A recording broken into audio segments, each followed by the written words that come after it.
minsan dumarating talaga yung pagkakataon na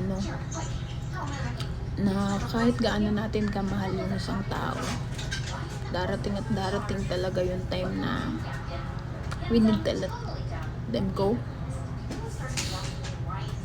especially kung magkaiba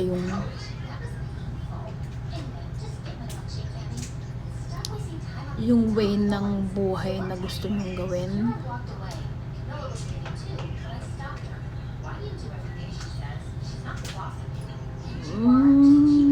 Magiging masakit, pero kailangan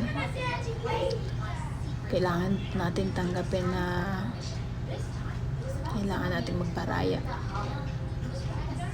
kasi yun yung mas makakabuti para dun sa taong mahal mo.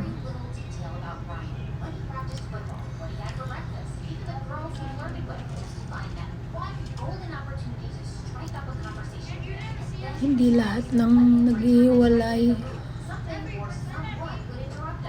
hindi na nagmamahalan. Madalas kailangan yung mag-separate lives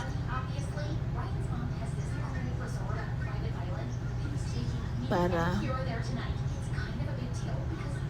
mabuo yung pagkatao nyo.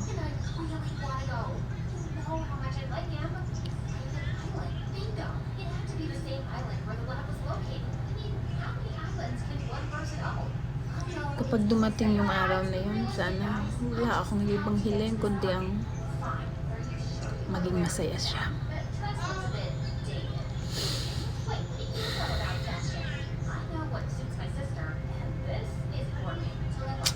Wala lang, nag-e-emo lang yung lola nyo.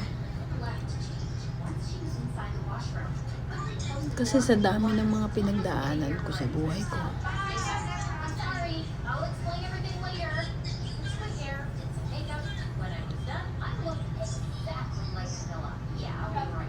ayoko nang masaktan niya.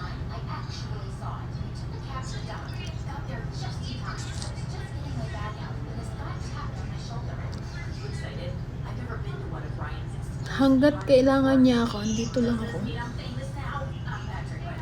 Pero kapag nakita kong okay na siya, I need to let him go. Kasi alam ko,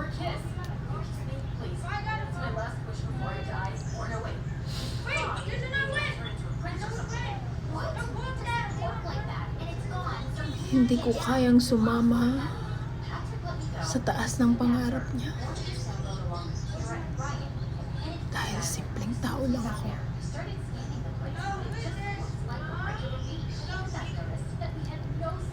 Kaya hanggat kaya ko pa siyang samahan sa pag-abot ng pangarap niya,